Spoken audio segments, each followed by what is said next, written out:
Hi, everybody. Good morning. Today we are continuing our series on hormone therapy. If you have not watched my previous two videos on hormone therapy titled, Should I Be on Hormone Therapy? And What are the Risks of Hormone Therapy? Make sure you go watch those first. I'm going to put those links below in the notes, and then come back and watch today's video, which is going to cover the types of hormone therapy.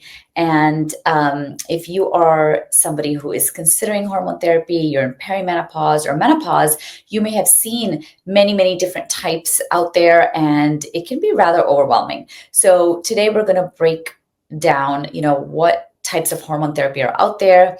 How do you go about choosing, what type to use for yourself? Is one safer than the other? Is one more convenient than the other? We're going to talk about all those things today. So if this sounds like the right topics for you, grab a cup of coffee and or tea or water and take a seat and listen to this. And, take notes and please post questions below. I'd love to make more content addressing specific questions that you guys have. Okay. So let's get down to it. What are the different types of hormone therapies out there, and how do I choose which type is right for me? Okay, so when we talk about hormone therapy, we're talking mainly about estrogen, progesterone, and testosterone. And specifically, we're often talking about estrogen and progesterone in perimenopause and menopause. And I'll do maybe a separate video on testosterone, but we'll talk about E plus B, estrogen plus progesterone. So there are many different kinds out there. There are patches, there are oral pills, there are gels that you can use, sprays, there's vaginal rings, there's many different types of hormone therapy. So let's talk a little bit about, each of those and, how you would choose whether one is best for you or not. So number one, the types of hormone therapy include an oral pill that you just, take orally. This includes estrogen or estrogen and progesterone together. And this is probably historically been one of the easiest and most common ways of giving people hormone therapy because it's a pill and everyone is used to taking a pill. Everyone knows what that's like. You take it every single day. So it's been easy, right? So we still have that form. So you can take a pill. Number two, you can use a patch. And a patch comes in a little square or sometimes a little circle that you can put, somewhere on your belly, and that slowly releases estrogen over time. Now, there are different types of patches. There are patches that are estrogen only. There are patches that are estrogen and progesterone together. And there are patches that you use once a week. There are patches that you use twice a week. So you can see there are many different options, and it starts to get really overwhelming quickly. But I want to give you a broad overview here. Okay. So number one, we talked about the pill. Number two, the patch. And that is something you can put anywhere on your body except your breast. A lot of people just put it on their lower abdomen. You can put it on your butt, arm, wherever you want. And that slowly gives you some hormones. Okay. Number three, there's a gel. There's an estrogen gel that you can use. It comes in a little packet. You tear it off. You pour the gel on your thigh. You rub it in. It's like a hand sanitizer type of consistency.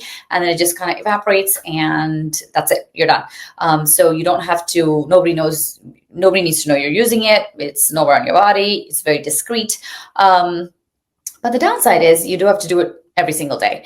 Now, for some, it's a downside, I should say. For some, this is actually really good because they're taking other pills and they just kind of put it along with their little pill pack, and they're like, okay, every day I need to take my estrogen gel.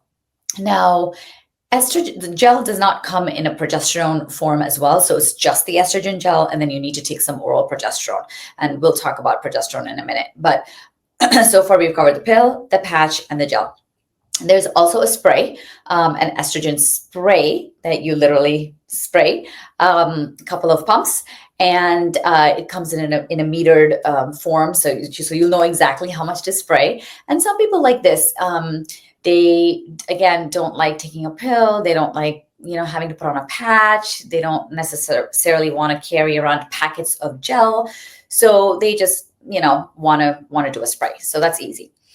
This particular product was out of the market for a while, but now it's back on. So just so you guys know. And then number 5, there is a vaginal ring that you could put in. The vaginal ring releases estrogen slowly over time. And the best part, it's once every 3 months. Okay, so this is really good news for those who don't want to be taking any hormone therapy on a semi-regular basis. They just kind of want to put it in and forget about it. So this is super nice. You put it in, you leave it in for 3 months. 3 months later, you take it out, you put a new one in. So you're really just worrying about your estrogen therapy 4 times a year, which is great for some. If you're a busy CEO, you are traveling all over the world, you don't want to really keep track of time zones and did I take my patch and what day is it today and what time is it and all of that. This is super easy. You do not need to remove it for intercourse. So once you put it in, it's just kind of there and it's sort of easy. A lot of people love this. And so this is another type of estrogen. Okay, so we have the pill, we have the patch, we have the gel, we have the spray, and we have the ring. Okay, so these are kind of the 5 main ways in which you can deliver hormones to your body, particularly estrogen. Some of these forms have an estrogen and a progesterone component. So secondly, let's cover why progesterone. Estrogen is sort of the secret sauce for a lot of the symptoms that women are experiencing. Hot flashes, sweats, trouble recalling things, memory, mood swings, sleep issues, vaginal dryness, painful sex, urinary symptoms. Like estrogen is the secret sauce for all of this. But why do we also need progesterone? And this is a really important point. I see a lot of patients who are walking around with just estrogen. But if you have a uterus, you must also use progesterone because estrogen can go onto your uterus and it can just, cause the cells of your uterus to become a little bit thick and can eventually cause uterine cancer if it is not balanced by progesterone. So if you have a uterus, you've got to do both together. And the most common way to do progesterone is just an oral pill. Okay, that's just the easiest way to do it. One of the side effects of this a progesterone pill is that it induces sleep. So we often say, take it at night. For patients who particularly have trouble sleeping, this is a wonderful method. And so you can combine any of the 5 things that I talked about, in the first part, the 5 different types of estrogen hormone therapy plus progesterone. Okay, so it's a really important point to remember that you need progesterone if you have a uterus. Now, if you don't have a uterus because you had a hysterectomy, for fibroids or, a heavy bleeding, and this is not an issue anymore, well, then you don't need progesterone. You need only estrogen. But this is a very critical point to remember. If anyone is telling you, oh, you just need estrogen and not progesterone, that is not true unless you don't have a uterus, okay? So we've covered so far the different types of estrogen therapy, why we need progesterone, okay? And let's talk a little bit about lifestyle, okay? So how do you choose? You're like, okay, well, all of these sound really great. How do you choose which type you should, go for? Now, safety-wise, oral pills have a slightly higher risk compared to the transdermal routes. So compared to the patch or the gel or the spray or even the ring, the metabolism is a little bit different. So when we think about risks of hormone therapy, again, if you haven't watched my previous video, please go watch that about the risks of hormone therapy. The risk is slightly higher with oral pills. So in my practice, I don't really start patients on oral pills unless they have extenuating circumstances. There are lots of nuances to prescribing hormone therapy, and I do have a handful of patients on pills, but ideally that's not my first choice. The risks of hormone therapy literally go down to 0 if you're using a transdermal route. And so my favorite is the patch. It's just easy to use. But again, for everybody, you have to kind of figure out what you're going to actually, stick to, right? So if the patch sounds great, but you're not going to remember to change it every week or twice a week, then that's not a good option for you. Maybe you take a pill for high blood pressure, or maybe you take a cholesterol pill, and doing something every single day is easier for you. Then maybe the little packet of gel is going to be easier for you, because you just put that on along, as soon as you take your other meds, and you will remember. Maybe you're somebody who travels a lot, and you don't really want to be carrying your hormone therapy with you. Then maybe the vaginal ring is perfect, because it's once every 3 months, right? So there's pros and cons to each of these types, and you want to pick something that is going to suit your lifestyle. There's no point in starting something and kind of forcing yourself to do it if you're not going to remember to do it. Just like the birth control pill, right? We've got so many different types of birth control, and for some people, they love taking a pill every day. Easy, no problem. They prefer that. And other people, they're like, oh, I'm going to forget it. I don't want to accidentally get pregnant. I'm not going to remember to do it. So if that's you, then, taking a daily pill is not the right choice. So really talk through the options with your physician as to what may be the best fit for you. Okay. So once you kind of have an idea of all the options out there, then really look at your lifestyle and then what's going to work. And then lastly, you may also have to look at, some allergies and other small other factors. Now, overall, estrogen and progesterone are very well tolerated. There's really no issues with these medications, but I have seen some people who cannot tolerate the adhesive, for example, of a patch. So they really want the patch. They're very good at putting it on, but every time they take out the patch, there's like a red circle, and they're itching and their skin is peeling. Maybe they try a different brand, and then the same thing happens. So for whatever reason, that patch, as much as they like it, is just not going to work for them. So they need to find, something else. When we talk about a progesterone pill, some of these pills are suspended in peanut oil. And so if you have a, allergy to peanuts, you can't actually use those. And we need to figure out, okay, what do we do next? So there are some, kind of lifestyle things and allergy and irritations that can present themselves, causing you to have to choose a different one. But overall, these are very lifestyle friendly. So for example, when you put on a patch, you can take a shower, you can swim, it's kind of put it on and forget about it until the time, you have to change it. So overall, these are very friendly, but, you really, again, want to dive down into your lifestyle and see what works best.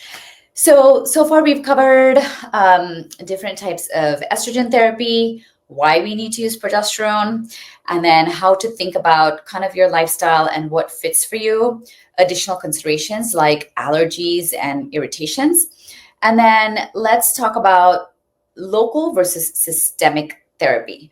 So all the hormone therapies that I've talked about so far are systemic, which means they go through your whole body, whether it's the pill, it's the patch, it's the gel, it's the spray, it's the vaginal ring. These hormones, this type of estrogen is hitting up all your receptors from head to toe, all your estrogen receptors. Okay. So you are going to experience benefits in hot flashes and sweats, vaginal dryness, urinary symptoms. It's really going to go through your whole body and help out with all of the areas where you need it to. But then we also have local therapy, and that is just vaginal therapy. So there's vaginal estrogen, and I'm not going to get into all that today. We'll do a whole nother video on vaginal estrogen, but vaginal estrogen is estrogen just for the vagina. So this is not going to go throughout your whole body. It's not going to help with your hot flashes and sweats. It's not going to help with brain fog. It's really just there for the vagina. So it's going to help with painful sex, vaginal dryness, and as a bonus, vaginal estrogen helps with urinary symptoms because the bladder is right above the vagina. So it's going to help with urinary urgency, frequency, incontinence. And so vaginal estrogen is great, and it can help with that. So if you are considering vaginal estrogen, you do not have to worry about it interacting with other medications you're on, or maybe you have had breast cancer and you've been told, yeah, you can't really use hormone therapy, and you're scared anyway. You don't really want to be using systemic hormone therapy for fear of recurrence of breast cancer, but you can definitely use vaginal estrogen. So this is a completely different way of using estrogen and for a different purpose. Can you use both? Yes. You can actually use both. You will get some vaginal benefit from systemic hormone therapy, but you can actually use both. So I hope this has been helpful to you guys to really think about the types of estrogen therapy. Maybe you are a woman in her, late 40s, early 50s. You're sort of thinking about hormone therapy. This is a great video to watch again, take notes, and then go to your doctor and say, okay, this is kind of what I'm thinking based on my lifestyle. This is sort of what I would like to try. What do you think? And again, there's a lot of nuances to this based on your particular health history, your age, your medical history, family history, your numbers, your blood pressure and your cholesterol and all of those things. Everything has to be put together. So it's not like a one size fits all. But I want you to be encouraged because look, there are so many different types, which is great. It's not okay. Here's your one type of hormone therapy. There's many different kinds, and surely you'll be able to find one that fits your needs and your lifestyle and have something that works for you. And then I will be remiss if I don't talk about pellets for a second. So if you guys don't know what pellets are, they are small little, literally a pellet of hormones that get inserted right above your buttocks. And often it has estrogen plus testosterone. And they're often in very large amounts. And once you put it in, you can't take it out. Like once it gets into your system, it's there for some people get it for a month. Some pellets actually last 3 months. These are not FDA approved at the moment. A lot of people are using them out there. I have a lot of patients who come to my office already on pellets. There are a lot of doctors, doing pellet therapy. But I just want to, throw a word of caution out there. Again, once you put this in, if your levels of testosterone and estrogen are skyrocketing, there's nothing you can do about it until that medication dwindles down and it's time for your next pellet, at which time you can choose to switch to something else. I don't love the idea of pellets. And again, they're not FDA approved. We don't have good safety data for this. And so I just wanted to, in case you've heard of it, I just wanted to throw that out there as well. All of the other types of estrogen and progesterone therapy that I mentioned are actually FDA approved. You can get them at your pharmacy, use your insurance, and it's really a great option for you. So you do not need to be spending hundreds and thousands of dollars on pellets or other special hormone therapies. We have very, very standardized FDA approved medications that you can get through your doctor, right through your insurance. And if you don't have insurance, there are plenty of cash pay options, which, maybe I'll do a whole talk on that because there's so many options now for very, very reasonable prices, because your quality of life is worth it. You are worth it. And so I want you guys to get really sound medical advice, use this information to then take it to your doctor and come up with a plan that is really good for you.